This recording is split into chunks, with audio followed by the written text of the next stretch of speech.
ये आकाशवाणी है। अब आप लवली निगम से समाचार सुनिए।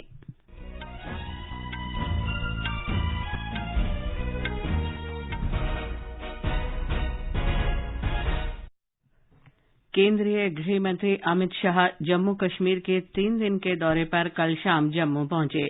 जम्मू कश्मीर के उपराज्यपाल मनोज सिन्हा, केंद्रीय मंत्री जितेंद्र सिंह और भारतीय जनता पार्टी के वरिष्ठ नेताओं सहित अन्य लोगों ने श्री शाह का हवाई अड्डे पर स्वागत किया। हमारे संवाददाता ने बताया कि जम्मू राजभवन पहुंचने के बाद गृह मंत्री ने नागरिक समूहों, बड़े व्यवसायियों और कई संगठनों के प्रतिनिधियों से मुलाकात की। केंद्रीय गृह मंत्री अमित शाह आज दुर्गा नवमी के शुभ अवसर पर श्री माता वैष्णो देवी जी के पवित्र गुफा के दर्शन करेंगे। इसके बाद वे राजौरी की तरफ प्रस्थान करेंगे, जहां वो एक जनसभा को संबोधित करेंगे। श्री शाह जम्मू क्षेत्र के विकास कार्यों का उद्घाटन और शिलान्यास भी रखेंगे। कश्मीर घाटी में गृह मंत्री 5 अक्टूबर को उत्तरी कश्मीर के बारामूला में एक जनसभा को संबोधित करेंगे और कश्मीर क्षेत्र के विकास कार्यों का उद्घाटन और आधारशिला रखेंगे। श्री शाह श्रीनगर में एक उच्च स्तरीय सुरक्षा समीक्षा बैठक की अध्यक्षता भी करने वाले हैं। आकाशवाणी समाचार के लिए श्रीनगर से मैं सुनील कौल। राष्ट्रपति द्रौपदी मुर्मू आज महिला उद्यमियों के लिए गुजरात विश्वविद्यालय के स्टार्टअप प्लेटफॉर्म हर स्टार्ट का शुभारंभ करेंगी।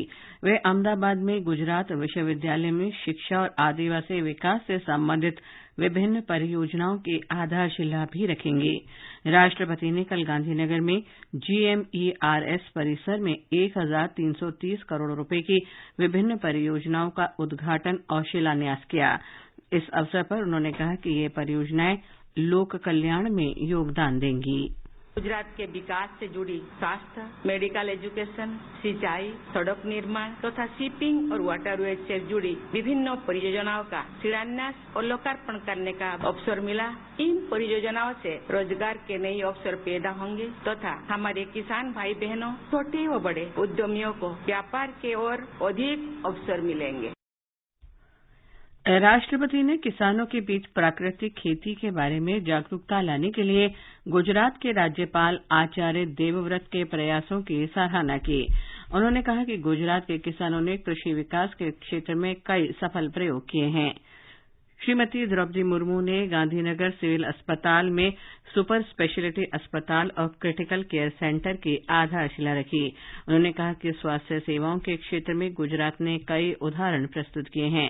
राष्ट्रपति के रूप में श्रीमती द्रौपदी मुर्मू की ये पहली गुजरात यात्रा है। रक्षा मंत्री राजनाथ सिंह ने कल स्वदेश में निर्मित हल्के लड़ाकू हेलीकॉप्टर को औपचारिक रूप से भारतीय वायुसेना में शामिल किया। राजस्थान में जोधपुर वायुसेना केंद्र पर समारोह आयोजित हुआ। इन हेलीकॉप्टरों को 143 हेलीकॉप्टर यूनिट में शामिल किया जाएगा।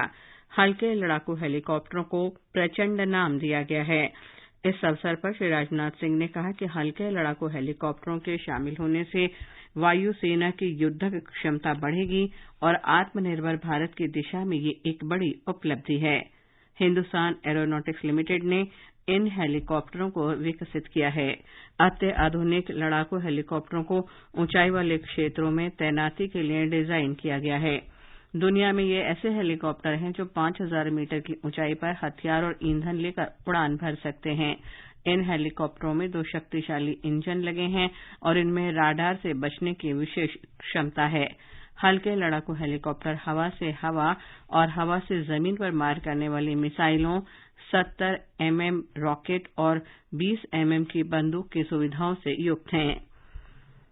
प्रधानमंत्री नरेंद्र मोदी ने कहा है कि वायुसेना में हल्के लड़ाकू हेलीकॉप्टर प्रचंड के शामिल किए जाने से रक्षा क्षेत्र में भारत आत्मनिर्भर और मजबूत बनेगा।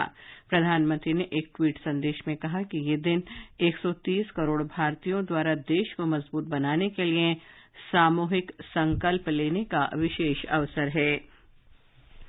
रेल मंत्री अश्विनी वैष्णव ने कहा है कि देश में प्रतिदिन 14 किलोमीटर रेल लाइन बिछाई जा रही है। 60,000 करोड़ रुपए की लागत से रेलवे स्टेशनों को आधुनिक बनाया जा रहा है। कल औरंगाबाद रेलवे स्टेशन पर पिट लाइन की आधारशिला रखने के बाद एक सभा को संबोधित करते हुए श्री अश्विनी वैष्णव ने कहा कि केंद्र ने महाराष्ट्र में रेलवे के विकास के लिए 11,000 करोड़ रुपए आवंटित किए हैं। भारतीय रेल ने 500 मील एक्सप्रेस रेलगाड़ियों को सुपरफास्ट गाड़ियों में बदल दिया है। इसके अलावा 65 जोड़ी रेलगाड़ियों को सुपरफास्ट श्रेणी में जोड़ा गया है। रेल मंत्रालय ने अपनी वेबसाइट पर रेलगाड़ियां एक नजर में नाम से जारी नई समय सारणी में यह जानकारी दी है। मंत्रालय ने बताया कि 84% मेल एक्सप्रेस रेलगाड़ियां समय पर चल रही हैं। ये समाचार आकाशवाणी से प्रसारित किए जा रहे हैं। अपने बिजनेस को बढ़ाने के लिए लीजिए आकाशवाणी का सहयोग और दीजिए उसे बुलंदियों के पंख। आपका बिजनेस लोकल है या राष्ट्रीय, आकाशवाणी देती है उपभोक्ताओं तक पहुंचने का हर विकल्प। और अब तो आप घर, दफ्तर या दुकान पर बैठे बैठे कर सकते हैं आकाशवाणी के किसी भी केंद्र के लिए विज्ञापनों की बुकिंग। आकाशवाणी के विभिन्न चैनलों पर विज्ञापन देना सुलभ और सस्ता। बुकिंग है तो संपर्क करें 8700014242 पर। 8700014242। प्रधानमंत्री नरेंद्र मोदी कल हिमाचल प्रदेश जाएंगे। श्री मोदी राज्य में 3,650 करोड़ रुपए से अधिक की परियोजनाओं का उद्घाटन और शिलान्यास करेंगे। इस दौरान प्रधानमंत्री बिलासपुर में अखिल भारतीय आयुर्विज्ञान संस्थान एम्स का उद्घाटन करेंगे। श्री मोदी ने अक्टूबर 2017 में इसकी आधारशिला रखी थी। 1,470 करोड़ रुपए से अधिक की लागत से निर्मित ये एम्स अत्याधुनिक अस्पताल है। 247 एकड़ में बना ये अस्पताल 24 घंटे इमरजेंसी और डायलिसिस की सुविधा से युक्त है। सरकार ने कहा है कि आवश्यक वस्तुओं, खासतौर पर खाद्य तेलों की कीमतों में पिछले साल की तुलना में इस साल सितंबर में गिरावट दर्ज की गई है। उपभोक्ता मामले, खाद्य और सार्वजनिक वितरण मंत्रालय ने कहा है कि आवश्यक वस्तुओं की कीमतों में कमी का मुख्य कारण